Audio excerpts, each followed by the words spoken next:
This is the new Apple Card, but what exactly is it and what makes it so special? Here's a quick rundown.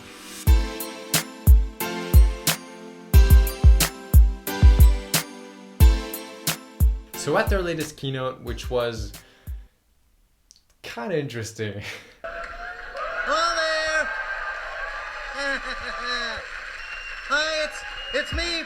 Apple unveiled their latest service, the Apple Card. Here's what you need to know about it. So first and foremost, the Apple Card is aiming to be a digital-first credit card. That means that most of what you're going to be doing with it is going to be on your iPhone in the Wallet app, and you're going to use it through Apple Pay. You do also get a physical card, which is pretty cool, but more on that one in a second. So one of the biggest selling points for the Apple Card is that since it lives almost exclusively on your iPhone, Apple's going to be able to extremely nicely integrate that into their whole ecosystem and provide you with a very clean and user-friendly interface to track all of your financial stats. That means that you'll be able to track and get a detailed overview of things like your monthly spendings, when your next payments are due, and so on, and even set financial goals for yourself, similar to the way you do in the Activity app. And when it comes to looking at your past transactions, Apple has implemented a little bit of AI to make it easier for you to know the name of the store you were at and the geographical location of that store, so you can check where you were in case you forgot. And it'll also categorize your spendings into things like food, entertainment, and so on.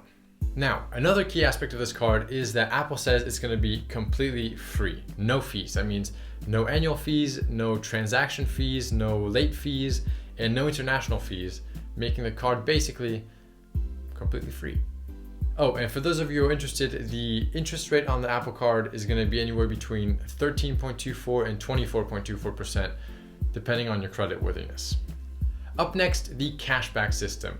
Apple is calling theirs DailyCash, and with good reason, because unlike traditional cashback systems, DailyCash is going to give you your cash back daily. What do you know? So instead of having to wait until the end of your current period to get your rewards, you're going to get them immediately after your purchase, which in today's society of instant gratification fits right in. So the way DailyCash is going to work is you're going to have 3% cash back on any purchases you make directly from Apple, 2% cash back anytime you purchase anything with Apple Pay, and you're going to get 1% back if you're someplace that doesn't support Apple Pay and you have to pay with your actual card. And all this is pretty average. There's definitely much better reward systems out there, and there's also some credit cards that have worse reward systems. So this one's pretty middle of the road. Speaking of that 1% cashback that you get if you have to use a physical card, the physical card is actually pretty cool. It's made completely out of titanium. It has a little Apple logo engraved in it, and it's got your name on it, and that's it. That's all. It's got no card number on it and no security number on it, and Apple's doing this just to keep it as safe as possible so there's no information to steal by looking at your card. And speaking of safety, this video is sponsored by NordVPN. Just kidding. No, it's not. And speaking of safety, which rolls on over into privacy, Apple made a big deal of this at the event. They cannot see what you spend your money on, how much, where, when, and so on. All that stays on your iPhone.